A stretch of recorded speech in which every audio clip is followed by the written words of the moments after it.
And now, coming to you from the Pensado Media Center, powered by Westlake Pro. Our guest took Nile Rodgers, Pitbull, and made a smash country album. You'll meet the coolest superstar ever. Judging going down in the Indaba Pensado Mix Contest, and NAMM is about a month away. Get your plans in right now. You're at the place. It's Pensado's place. Yay.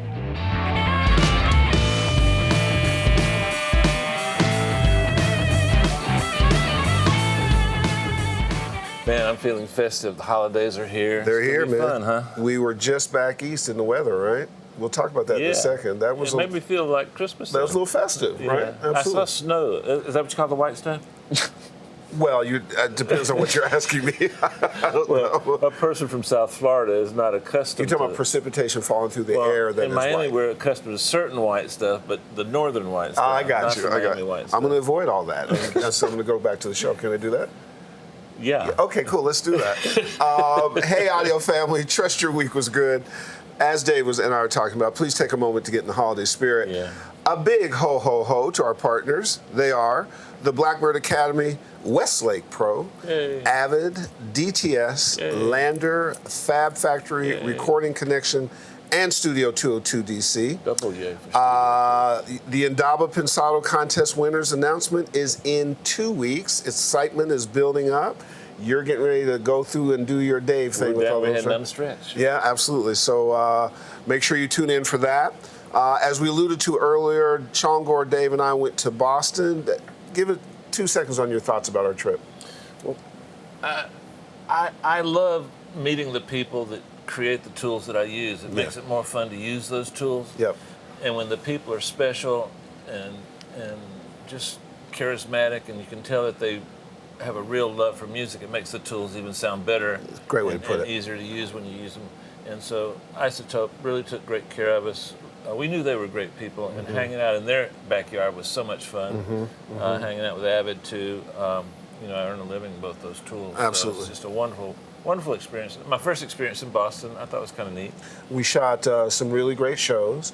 We're going to have those shows for you shortly. I love Cambridge. Cambridge. Cambridge is inspiring. Cambridge is. Yeah. I went home and read a book. The waiters and waitresses in Cambridge are smarter than you ever were. And how about Smoke? What was it called? The Smoke Shop. The Smoke Shop. Oh, and we had the Pit Master. That was great. And almost shut it down. Yeah. I've never seen Chongor tap out on food. He just tapped out. That's right. I forgot about that. But anyways, we shot some really cool shows. We will air those very soon. You're going to enjoy Thanks those. everybody that made that trip special. Absolutely. So let's get Chongor's opinion. Let's meet the corner office concierge. He's the controller of all the questions. He goes by the name of Chongor. Wait for it. Very good. So, my man, the funniest part about Chongor is Chongor brought a jacket that was not up to the wind. And at one point in time, I watched him walk out of the hotel, make a complete U-turn, and walk right back in. Because his jacket said no mas. The same thing happened to me, but I wasn't walking. Well, you were leaning into the wind. Yeah, you did. So, Chongor, your take on the Boston trip. God. Well, shout out to Avid and Isotope for just treating us so well. The hospitality was unbelievable. I mean, and the Pitmaster at Smoke Shop. There's a couple cows missing. I had to tap out. I could. The cows said, "Cool, no more." The thing that I took away from the trip was when we had Greg Chin, who essentially does some stuff with us at Avid at NAMM. You just saw this incredibly passionate, smart guy on a number of levels. It was interesting to tie in even his culinary arts into the music side. So you'll see that show. The isotope environment. You wouldn't know the difference between the chairman and one of the coder guys. They all are just regular folks, very Silicon Valley, but passionate. But the best thing is when we did our tech talk, which they said was one of the best one they ever had. Really? They said that? They did. I check on that kind of stuff. How many people in that audience raised their hand who said they were musicians? Oh man, like 90%. Exactly. So maybe more. Listen, we were so pleased to see how many of them were musical. So. I forgot too. You know how much I love my Asperger's. So I went to where they were made, hung out with Dave Malletpour, and I was so impressed. There's artists and craftsmen that build those. That was fun to see. Boston is a musical mecca with all the students and other kinds of stuff. So we're gonna invest some time in creating some stuff there. I had a great time. It was a really good trip. So again, Indaba Pensado contest coming up quickly. I think we judge in 2 weeks. We implore you to take some time during the holidays and take a moment, decompress, and make sure that you are spending some time with family. You don't get this time often. Time is precious. We can tell you that. Please do that. And we've got a super cool guest. So we just intro that and get to it. Yeah.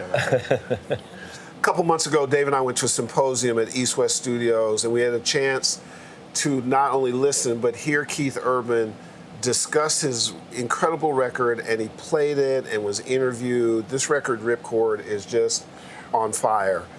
A number of things struck us. We were taken with his unreal musicality. We know a lot of people worked on the record. They talked about how much of a beast he is musically. We were struck at how gracious he was. And we were also really taken on how much he enjoys our audience, understands what we're doing, and has respect for the platform. That's a rare trifecta. You don't get that very much. We were so affected by this that Dave and I decided to have a blue eye moment in his honor. How about that?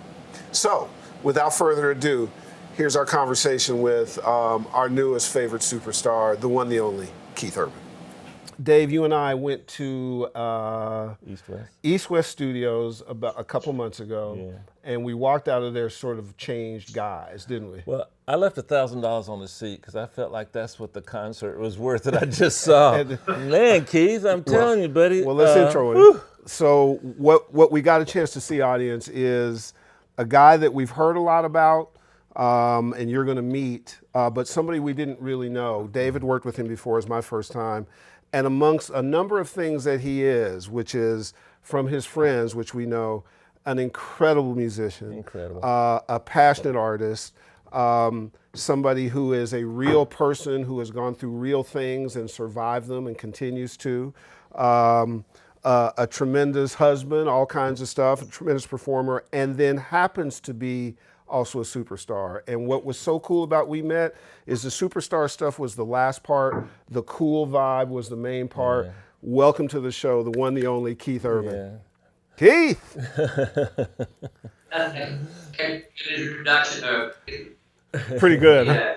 Pretty good. Keith, that show, I knew you were good because I had your tracks, but man, I'm telling you, the performance, the way you handle a crowd, the way you kept us engaged, and I learned as much from that couple of hours as I have my entire career with Busby and Greg and everybody, the gentleman running the drums and all that stuff.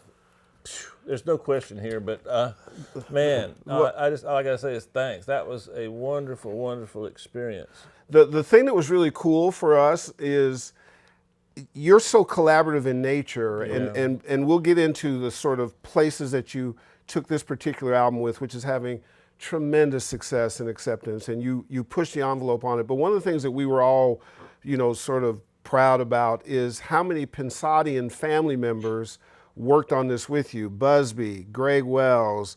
While you were talking about Blackbird, I was texting John McBride, Chris Lord-Alge, Dan Huff, Serban Ganea, Manny Merrick. Like it was all of our family. So if we acted a little cocky about your record, man, we're very proud Pensadians about that. Yeah. Ripcord is amazing, man.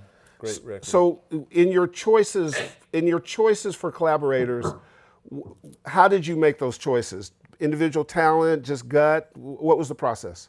Yeah, I mean, it's a bit of a mix of certain people that are on my bucket list to work with. Certainly Nile Rodgers, Jeff Basker, those guys were on my bucket list. Other ones that have been sort of organic with songwriting, and they happen to be producers too, guys like Greg Wells, Orson Busby.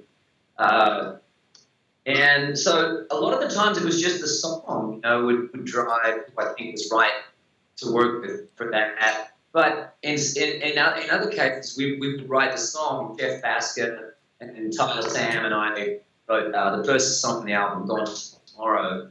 And so, of course, we produced it. Greg Wells and Jay Hart and I wrote Wasted Time. So it was Greg and I produced that. Yep. Niall, Busby and I, of course, built the song. We all produced it. So a lot of it was very, very much about writing and capturing. I'm a big non-stop sock fan. I love guys write, play, especially multi-instrumental producers that I really love. Yeah, the thing that I got from the night that we listened to you as well as watch you perform is that the same things that should drive creativity were the discipline that overruled this, which is the song is king. You got to service the song. That you were pushing the envelope in terms of sort of production collaborations that may not have come together, but you somehow found a way that was true to country, but also pushed the envelope. Was that on purpose? Is that just where you were at creatively? You seem to follow your muse creatively, which I respect a ton. That's it. I just follow the muse, and I mean, for me, my albums have always been, they're just photographs. I think when I do them right, they're really clean, clear photographs of who I am at any given time. And I may be a little bit moved on from the previous record. I may be in a whole other place from the previous record. I don't know until I get in the studio. I do like the discovery of the studio, which is what I've always thought about record making. I can spend enormous amounts of time in the studio playing in the sandbox with playmates. You know, that's really what it is. That's the cool part of our gigs. When you're making a record, is how you're going to perform these songs part of the process, or does that come after the process? Because there's such a seamlessness between how you interpret your music yourself live that it's so much a part of the storytelling. So I wondered if that was built into your songwriting, or do you come to the performance side afterwards? It's really about energy, and I want to capture that. I want to capture the energy when we're writing a song, whatever that energy is, and then that energy is going to be what happens on stage live too. This record tended to be more very rhythmic. I mean, my records have always been very rhythmic, but fun. Even more so, particularly working with people like Niall or Jeff Basker, Greg Wells. They're all very, very rhythmic guys, and pretty much across the board, they all play. Yeah. I mean, from Dan Huff and Nate Stout, Cat Pop to every guy with is an incredible musician. Yeah. Keith, you mentioned the rhythmic element in your work, and I think nobody does rhythm in any genre better than you. Your dad was a drummer, is that correct? Does that have a lot of play on why you focus so much on the rhythmic elements? Yeah, he was a drummer. He passed away last December, but he was a drummer, and he used to be in a band called Ricochet in New Zealand in the 50s. And his hero was Gene Krupa. Oh, wow. And so I grew in that whole very rhythmic world, you know. So I guess for me, it's the compared between all the country music I grew up, which a lot of it was very like Waylon Jennings, Tom Williams, Haggard. All these guys had a strong, even Cash had a strong rhythmic quality to what they did. Yeah. And that just works seamlessly, right? This pop that I play growing up in Australia. That to me is where it loses its sense of genre and becomes more about feel, spirit. The banjo, the way you explain how you create a rhythmic bed with the banjo, that freaked me out. Am I allowed to call it a ganjo, the six-string banjo? And I had never thought about it. I mean, Norman Blake, Doc Watson, I didn't know all those guys were using one. It's is that part of your rhythmic process, or is it more harmonic? I've always loved the timbre of banjo and a flat pick. So I bought this banjo in 1995 from Corner Music in Nashville, and I put it on a song I was working on, and it just clicks. And then I started writing songs. I had an old Roland 808 drum machine, And I started writing a lot of songs with the 808 and the banjo, and I just started writing songs. And I think I would have to say 8% of my songs have been written like that. Wow. Drum machine and 6-string banjo. Wow. It's funny for those. I was at dinner with Greg and Nina right after he had worked with you, and we spent half the dinner. I just want you to know, we spent half the dinner just going over your musical chops and just how, because to your point, we're so proud of the people who worked on your record, but they are all musical, they all care, they all can play, they're all artisans in their own right. And what comes through when you listen to your record is that the love of playing is balanced perfectly with the use of technology, but with no compromise in the quality of the songs, right? And so it doesn't matter where you are on the spectrum and what kind of music you like. There's something in this record, which is why these stats are so incredible and how well it's doing, that touches you. Whether it's the playing, whether it's the musicianship, whether it's the lyric story, the quality of stuff, the rhythmic stuff, that is a full plate. That not everybody gets to that on a record, and man, we're in awe of talent. What you've done, and I want our audience to understand this, is that when Keith works with the people that he's worked with that so happen to be part of our universe, that's because it's a bunch of badasses working. And the fact that he would spend his time right before sound check talking to our audience is a big deal, because we've always felt that some of these people are underutilized and not known enough, and they're super talented. Would you agree? Oh, no question. Everybody sees the building, but nobody makes the builders. You know, there's incredible people behind the scenes: architects, engineers, electricians, plumbers, interior designers. I think of a record in the same way. I mean, everybody just sort of admires the structure, but the people behind the scenes, it's unbelievable. And I love that part of it. I've never felt like I've got to make a record in a certain time frame. My record company has provided that federal office. And I've never felt limited in who I can use in the studio to work with, because I want to learn. And the best way for me to learn is to work with other people.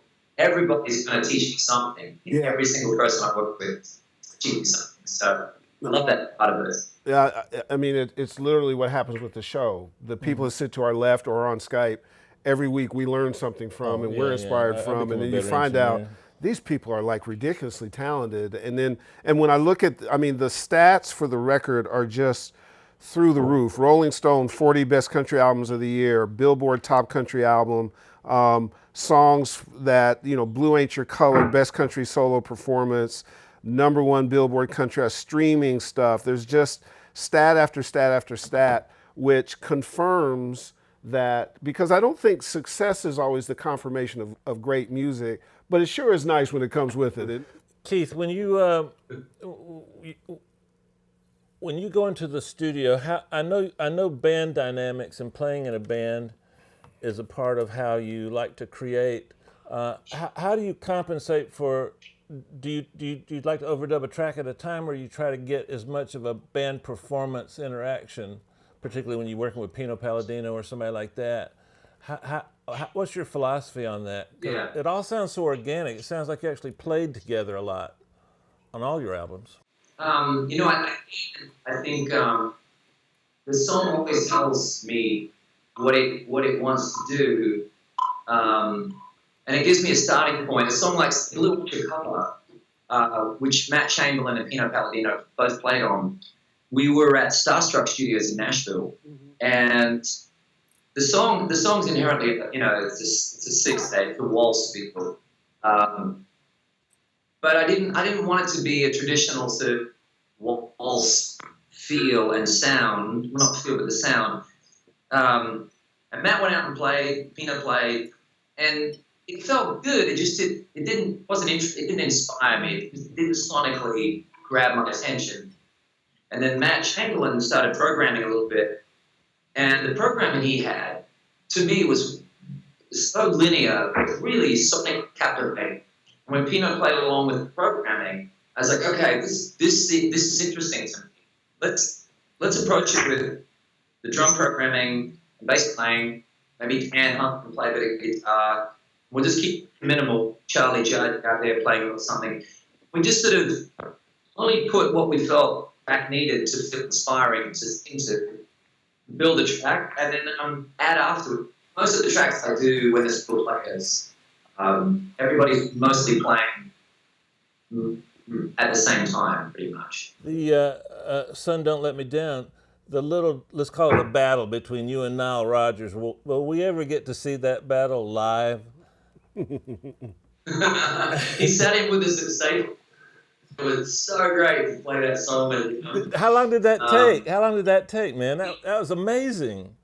He's a guy I wanted to work with for a long time. And the thing about is that I wanted to go to the source. It's like everybody goes and makes a funk thing, and they go, let's have it sound like Nile Rodgers, and I'm like, let's go to Nile Rodgers. Let's go to the Absolutely. What I really wanted to do was just get in a room with him and jam. I had this feeling that we would click musically and as people, and I just pursued him like a psycho lover in school. I just pursued him and tracked him down, and finally got him into the studio, and we went to Avatar in New York, and we spent hours and hours the very first night just jamming. We just jammed and captured all these ideas. His side guy, Russell Brown, who's a fantastic multi-instrumentalist engineer, was with us, and we just was very organic, and nobody plays like Miles. Nobody. Man. He's got a different. There's perfect time, and then there's now. He's beyond perfect. Yeah.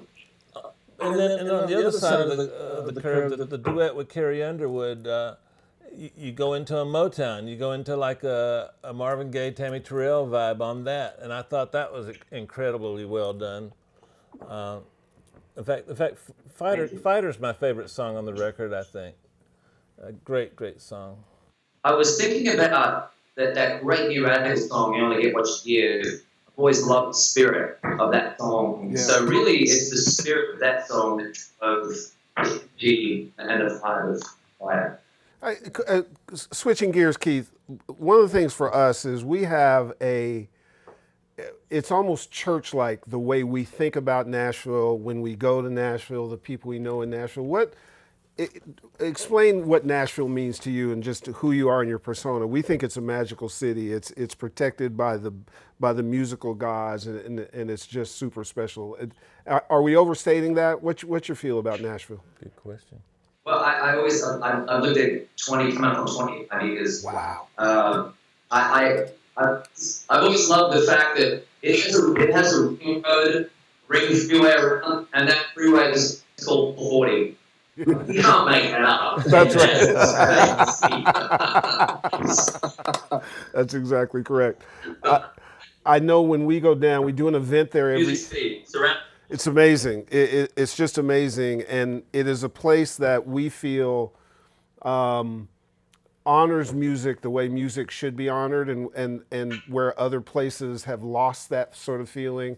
And every time we go there, we sort of leave re-inspired about what we do for a living, the people, the mentality. I mean, it's show business, so we know the good and we know all the sides of show business. But I find that it has an effect on musicians and the craftsmanship and the pride we have that doesn't happen in other cities. Is that your field? Is that I don't know. I saw that when you were talking at East West, and I can see it in the music, and I can see it in some of the craftsmen on the record. Dan Huff is just another level of an engineer. Another level. All those guys. Are you back and forth? So Nashville's home, but you're back and forth, or is that the major place where you and Nick live? Yeah, we happen to be in Australia. Well, good down here. Otherwise, we'd be in Nashville right now. Matter of fact, we're playing a big outdoor New Year's Eve show in Nashville. which would be a bit chilly in LA. Yeah. We just came back from Cambridge where we did some speaking and some tech talks and stuff, and we missed that storm that's making it cold in Nashville by one day. I am so glad to be in LA, I must tell you. Hey Keith, Keith, the importance of the audience in terms of your live performances. Do you think we'll ever have an album from you where you actually capture that in like a Fillmore East Allman Brothers way, or one of the classic live albums? In other words, give us a taste of how you interact with an audience and how much you give to that audience, plus your performance too. I think that's something to be instructive to all the young guys coming up. We've been shooting with virtual reality. I'm anxious to see the results of all of that. Yes, indeed. Oh, that's going to be fabulous. What a great idea. I love that moment when you grab the little girl's guitar at a show. I mean, those kind of things, people don't do that other than you at a show. That was just a wonderful moment, what you did. How's the tour going, man? I think at the end, it all comes from, I just grew up playing in all the clubs, and getting into playing arena, to me, is just a club on steroids. And I try and keep that same sense of raw connection. I'm a big fan of audiences putting their arms on the stage like this. I miss those days when you see people's hands just on the stage and they're right there. That's my favorite way to play it. Nice. People can't stand the big security barriers. Some places you have to have it because of fire codes, blah, blah, blah. But my favorite way is people to lean on stage right there. Oh, it's so cool. And I got to tell you that I think, Randy's a good friend of ours, Randy Jackson, so on and so forth. And one of the things that I think, in the way you described the best way for you to play with that kind of intimate thing, no matter how big it is often the thing that I noticed on television, that a really inspired performance when you were judging American Idol moved you like a consumer would be moved. It moved, you could see your passion about it, and all the television artifice was not the thing that was first. It was more about how you connected. And I know that's what we saw at East West, and I'm sure that's what you see in an arena. That's a special gift. Not to continue to blow smoke up your behind. That's the last one for the interview. No, it's not. No, we got a little more smoke. You got now. more. Oh, you got some more smoke. We'll throw some smoke before we do batter's box. I was just sitting here thinking, man. Does anybody anywhere know anyone who's actually had some smoke on up? I'm just curious about it. And I don't know. It's fantastic, but I've never actually met. Yeah, I haven't, and I don't know that we want the answer. There is the possibility that we may not want the answer. That could be a song. I mean, that could be the nucleus of a song. It could be, huh? Smoke up his ass. Okay. Great. Man, I just had a thought. Billy Gibbons said one time they played a show, ZZ Top, and there was one guy in the audience, and they actually did an encore with one guy in the audience. It was funny to me. Well, no, thank you. Thank you for that, Dave. How much longer are you on tour? We've got four more shows, which is bittersweet. It's kind of like breaking up with a loved one when it's over. There's a period where you have to decompress from the drill. Folks don't know that unless you get on tour. There's no question about it. And then it's the end of summer camp. Yeah, exactly. Got good, interesting, creative stuff on tap. Do you decompress for a while? Do you just get back in touch with home and family? What is the process at the end of a tour for you? Yeah, we're going to have Christmas here because both our moms are here in Australia, so we'll have a sort of family Christmas, and we'll get back to Nashville. And through into next year, I'm thinking about recording, writing, and I'm in man Shazam. I Shazam all the time, and I'm anxious to start getting all that collected and write and back to studio. Yeah, it's good stuff. It makes you feel good to get back to the sausage making stuff. Keith, I've got a Barbara Walters question for you. If there was one person, a historical musical figure that you could jam with, who would it be? And I apologize for that question. I'm just curious myself. Stevie Ray for sure. Stevie Ray Vaughan. Oh, Stevie Ray. Oh my God.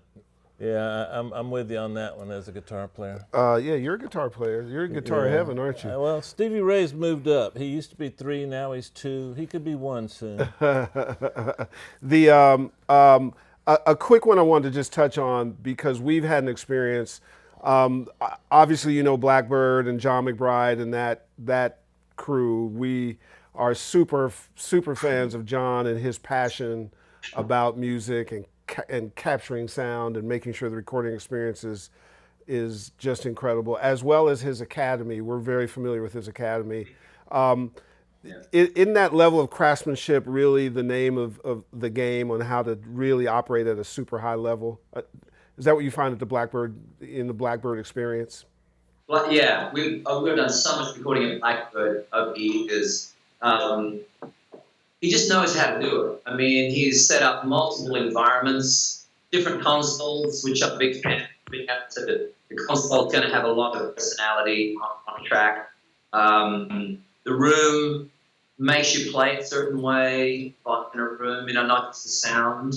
And the fact he's got instruments on the walls everywhere. I mean, when we recorded the first single off the album, John did 2016, I was struggling to figure out how to begin the song and Chamberlain had to put through going.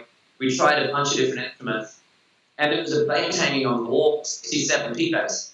And I grabbed it off the wall, plugged it in, just DI'd and started playing. And Dan's like, let's go with that. And so that became the intro to the whole song. And it was fun in the background. But I mean, that's classic John McBride. And we find the same thing with the Academy. When we go in there, we call it the 20 best seats in audio, kind of the Yale of audio. And they're getting a lesson and getting to walk in the studio and meet somebody like you or Rascal Flatts or whoever it may be.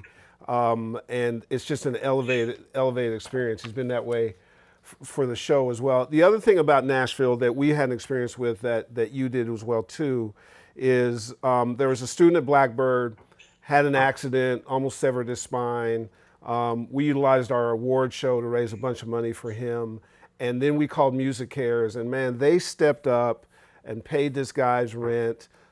Music Cares does a lot of things in a lot of people's lives. I know they affected your life positively. They affected my old lady's life positively. There's an Amber Alert in Simi Valley. Just so you know, there is an Amber Alert in Simi Valley. So we after the anyways, Music Cares a good thing in your life? Oh my gosh, yeah. It's one of the charities I've been involved with for a long time. And MAPS, of course. I was a beneficiary of Musician Pacific program back in '98 when I couldn't afford to go to rehab, and I was just away with an organisation like that. And I've been, very, very much involved with them and Music Cares ever since. Yeah, we're gonna do the same thing. We have seen them help a number of our constituency. Our constituency has gotten pretty big, and they step up and they don't take much prodding, and they manage to. What I love about them is that you get to maintain your dignity through your struggle, and they're That's there right. by you, and that's really important when you're struggling. That somebody makes you feel whole, right? Yes. Is that correct? Yeah, absolutely. It's so important, and I think musicians in general we fall into such an odd plate because rarely are you on some kind of pay that's solid and health benefits and retirement plan and all these sorts of things. This goes all through our industry. It's just not set up in that way. So the work that people like musicians, Music Cares, what they do for musicians is so. I don't know what we do that out of. Yeah, pretty amazing. All right, so now it comes to the time of the interview that is slightly athletic, where Dave pretends to be a pitcher with what we call batter's box, and we really play this grown-up version of hot potato. Dave has never won any of these battles, so Keith, please keep up the stream. This will be one of our first international batter boxes where Dave gets his ass kicked by somebody from Australia in Australia whooping his ass. I prefer smoke there rather than kick. So, okay, so let's tee it up. And, Here you go, Keith. Strat or Telly? Strat. That surprises me. Favorite guitar amp? High-powered Tweed Twin, 58. Ooh, he's good, Herb. He is good. Piano. Is this word association at this point? Just whatever comes. Just whatever comes back. You can shade it some. You're good. How about Floyd? I'll tell you one thing about piano. I've always wished I could be a piano tuner. I found this list of goals when I was 14, and I wrote down there piano tuner. I'll take it. 5-string banjo. I wish I could play one. Okay. Okay, I'm gonna slide you one, a curveball. 808. Classic, my favorite, probably one of my favorite drum machines. I've had one for a long time, an original. It's fantastic. Oh, how cool is that? Guitar pedals. All different variations on you sounding like you. Good answer. Okay, last. Does a cheap piece of gear or a cheap guitar come to mind that you used on one of your big records, one of your albums? What's the cheapest you've ever used on an album? Well, cheapest probably would be a cardboard box I played on somebody like you. Yeah, I mean, sometimes I just grab whatever the nearest thing is. When Busby and I worked in London,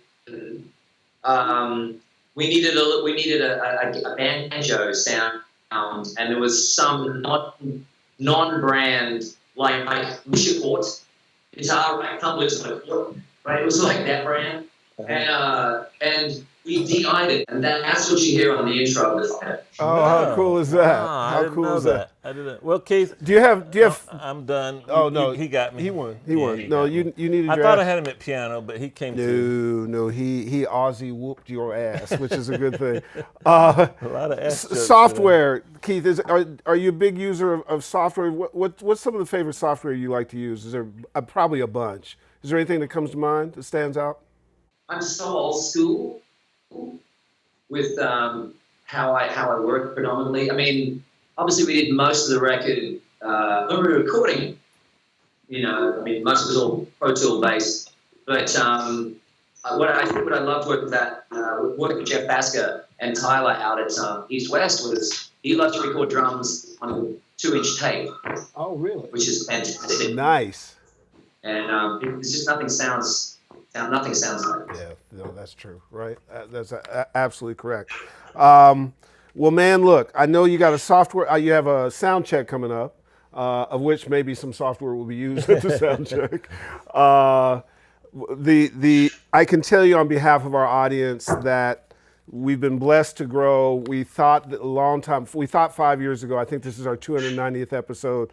That showing the world that these people were really special and the builders of the house needed to be seen. And when guys like yourself come on and not only recognize them by spending your time, but also you're utilizing to build the house, it is amazingly impactful, one, and two, the audience is so huge and growing that it's a much bigger group of people around the world than people think. And this is going to be a hugely impactful and inspiring show for those folks in this audience. We couldn't thank you more. It's just been really special. We missed your show in LA. Leslie Lewis offered us damn near Gulfstream 5s to come in, but we had gone to Nashville to work with McBride. So I didn't want John to give me that John McBride look. So we're gonna you know that look. I tell you, John is such a mad Beatles fan, as you guys know. Yeah. And I have this rolling story that I swear one day I'm going to walk in the Blackbird and I'm going to see Ringo walking around. And I'm going to be like, Ringo, what are you doing here? And he's going to say, old John bought me. That's so perfect. Very cool. Gentlemen in our audience, ladies in our audience, superstar often means not the outsize of their success. It means the size of their heart. and their humanity. You have listened to a guy who could not be more regular when you meet him, a guy whose musicianship, the musicians that we know that are at the very top of the game are in awe of this guy. His humanity speaks for himself. His success is so deserved, and we've been blessed to have him on Pensado's Place. Keith Urban, you got fans here forever. Whatever we can do for you, brother, we're there. Thanks, Keith. You're the best, man. Thanks, sir. Thank you, Dag. I'm coming in next time. All right, cool. Oh, Yeah. yeah, let's do that. We got more stuff to talk about. Thanks, Keith team. We love you. See you later. Bye, man. Thanks, Peace. Keith. Bye. Peace.